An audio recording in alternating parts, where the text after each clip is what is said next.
नमस्कार। हम सब कभी ना कभी दवाएं लेते हैं, है ना?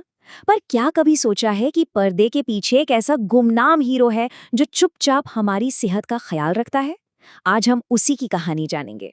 सोचिए जरा, जब भी हम कोई दवा लेते हैं तो मन में एक भरोसा होता है कि ये सेफ है, असरदार है ना? पर ये भरोसा आता कहाँ से है? कैसे पक्का होता है कि दवा हर बार हर जगह एक जैसी ही काम करेगी? कौन है इसके पीछे? इसका जवाब छिपा है एक शब्द में, फार्माकोपिया। सुनने में थोड़ा मुश्किल लग सकता है, पर इसे ऐसे समझिए, ये दवाओं की ऑफिशियल रूल बुक है। जी हाँ, एक कानूनी किताब जो ये तय करती है कि हर दवा कितनी प्योर होगी, कितनी असरदार होगी और सबसे जरूरी, कितनी सेफ होगी। तो आज के इस पूरी चर्चा में हम क्या क्या देखने वाले हैं? सबसे पहले तो यही समझेंगे कि आखिर ये फार्माकोपिया है क्या, फिर इसकी हिस्ट्री क्या है, भारत की अपनी रूल बुक कैसे बनी और इस किताब के अंदर होता क्या है, और हाँ, सबसे जरूरी सवाल, ये हमारी सेहत के लिए इतना मैटर क्यों करती है। चलिए, तो सबसे पहले सवाल से शुरू करते हैं। फार्माकोपिया आखिर है क्या? इसे आप ऐसे समझिए कि ये अच्छी क्वालिटी वाली दवा का एक ब्लूप्रिंट है, या कह लें एक रेसिपी बुक है। देखिए, ये सिर्फ एक मोटी सी किताब नहीं है, इसके कुछ बहुत ज़रूरी मकसद हैं। जैसे ये पक्का करना कि दवाओं की क्वालिटी हमेशा एक जैसी रहे, हम सबकी सेहत को बचाना, जो कंपनियां दवा बनाती हैं उन्हें एक गाइडलाइन देना, और सबसे ज़रूरी काम, बाजार से नकली और घटिया दवाओं को दूर रखना। अच्छा, ये जो स्टैंडर्ड्स बनाने का आइडिया है ना, ये कोई आज की बात नहीं है। इसकी जड़ें तो बहुत बहुत पुरानी है। चलिए जरा इसके इतिहास में चलते हैं, बिल्कुल पुराने ग्रंथों से लेकर आज के ग्लोबल रूल्स तक।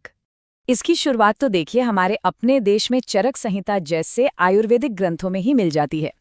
फिर वक्त आगे बढ़ा और 1498 में इटली के फ्लोरेंस शहर में दुनिया की पहली ऑफिशियल फार्माकोपिया पब्लिश हुई। उसके बाद 1864 में आई ब्रिटिश फार्माकोपिया, और फिर 1951 में WHO यानी वर्ल्ड हेल्थ ऑर्गेनाइजेशन ने इंटरनेशनल फार्माकोपिया निकाली, ताकि पूरी दुनिया में स्टैंडर्ड्स एक जैसे हो सके। तो एक तरफ तो ये सब दुनिया में चल रहा था, और दूसरी तरफ एक नया नया आज़ाद हुआ देश भारत अपनी खुद की कहानी लिखने की तैयारी कर रहा था। और यहीं से शुरू होता है इंडियन फार्माकोपिया का सफ़र। देखिए, आज़ादी से पहले तक हमारे यहाँ ब्रिटिश फार्माकोपिया को फॉलो किया जाता था, पर उसमें एक बड़ी दिक्कत थी। उसके जो नियम कानून थे वो अक्सर भारत की अपनी दवाओं, जड़ी बूटियों और यहाँ के माहौल के हिसाब से फिट नहीं बैठते थे।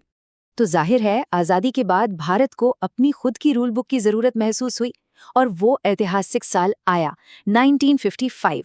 ये वो साल था जब पहली इंडियन फार्माकोपिया पब्लिश हुई। ये भारत के हेल्थ केयर सेक्टर के लिए आत्मनिर्भरता की तरफ एक बहुत बहुत बड़ा कदम था। और हाँ, इंडियन फार्माकोपिया कोई ऐसी किताब नहीं है जो एक बार छप गई और बस खत्म। नहीं, ये एक लिविंग डॉक्यूमेंट है जो समय के साथ बदलता है, बेहतर होता है। 1955 में पहले एडिशन से लेकर 2022 के लेटेस्ट 9वें एडिशन तक इसे लगातार नई साइंटिफिक खोजों और टेक्नोलॉजी के हिसाब से अपडेट किया जाता रहा है, ताकि हमारी दवाएं हमेशा बेस्ट रहें। तो सवाल उठता है कि ये इतना ज़रूरी काम करता कौन है? ये जिम्मेदारी है इंडियन फार्माकोपिया कमीशन यानी IPC की। ये हमारे हेल्थ मिनिस्ट्री के अंडर एक ऑटोनमस यानी स्वतंत्र संस्था है, जिसका काम ही इन स्टैंडर्ड्स को बनाना, अपडेट करना और पब्लिश करना है। ठीक है, तो अब जरा इस रूल बुक के अंदर झांक कर देखते हैं इसमें आखिर होता क्या है। तो देखिए, हर एक दवा के लिए एक डेडिकेटेड चैप्टर होता है, जिसे कहते हैं मोनोग्राफ। इसे आप उस दवा का पूरा बायोडेटा समझ सकते हैं। किसी भी मोनोग्राफ में आपको मोटी मोटी 3 चीजें मिलेंगी। सबसे पहला है आइडेंटिफिकेशन, मतलब ये कंफर्म करना कि दवा वही है जिसका दावा किया जा रहा है। दूसरा है प्योरिटी और स्ट्रेंथ। इसमें टेस्ट किया जाता है कि दवा में कोई मिलावट तो नहीं है और उसमें बीमारी से लड़ने वाला एक्टिव इंग्रेडिएंट सही मात्रा में है या नहीं। और तीसरा स्टोरेज और लेबलिंग, मतलब दवा को रखना कैसे है और उसके पैकेट पर क्या-क्या लिखना जरूरी है। यहाँ एक कंफ्यूजन दूर करना बहुत जरूरी है। लोग अक्सर फार्माकोपिया और फॉर्म्युलरी में कंफ्यूज हो जाते हैं। ये दोनों बिल्कुल अलग हैं। देखिए, फार्माकोपिया क्वालिटी की बात करती है, ये सवाल का जवाब देती है ये सब्सटेंस क्या है, और ये एक लीगल अथॉरिटी है। दूसरी तरफ फॉर्म्युलरी बस एक लिस्ट होती है कि कौन कौन सी दवाएं इस्तेमाल के लिए अप्रूव्ड हैं। ये सलाह देती है कौन सी दवा इस्तेमाल करनी चाहिए। ये एक एडवाइजरी होती है, कानून नहीं। अब आते हैं सबसे ज़रूरी सवाल पर। आखिर ये किताब, ये सारे नियम हमारे लिए इतने ज़रूरी क्यों हैं? इसका सीधा सा जवाब है क्योंकि ये सिर्फ एक किताब नहीं है, ये कानून है। और ये समझना बहुत ज़रूरी है। इंडियन फार्माकोपिया में लिखे स्टैंडर्ड्स सिर्फ गाइडलाइंस या सुझाव नहीं हैं, ये कानूनन बाइंडिंग है। भारत के ड्रग्स एंड कॉस्मेटिक्स एक्ट 1940 के तहत देश में बनने वाली या बिकने वाली हर दवा को इन स्टैंडर्ड्स को मानना ही पड़ेगा। इसमें कोई ढील नहीं है, बिल्कुल भी नहीं।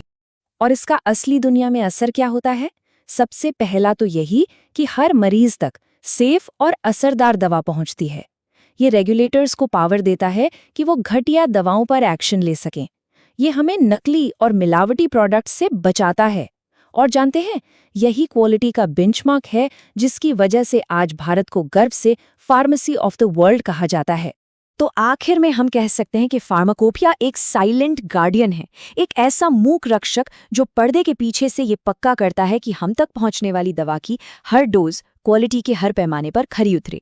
तो अगली बार जब भी कोई दवा हाथ में हो, तो एक पल के लिए उस अदृश्य रूल बुक को जरूर याद कीजिएगा जो हमारी सेहत की हिफाजत कर रही है।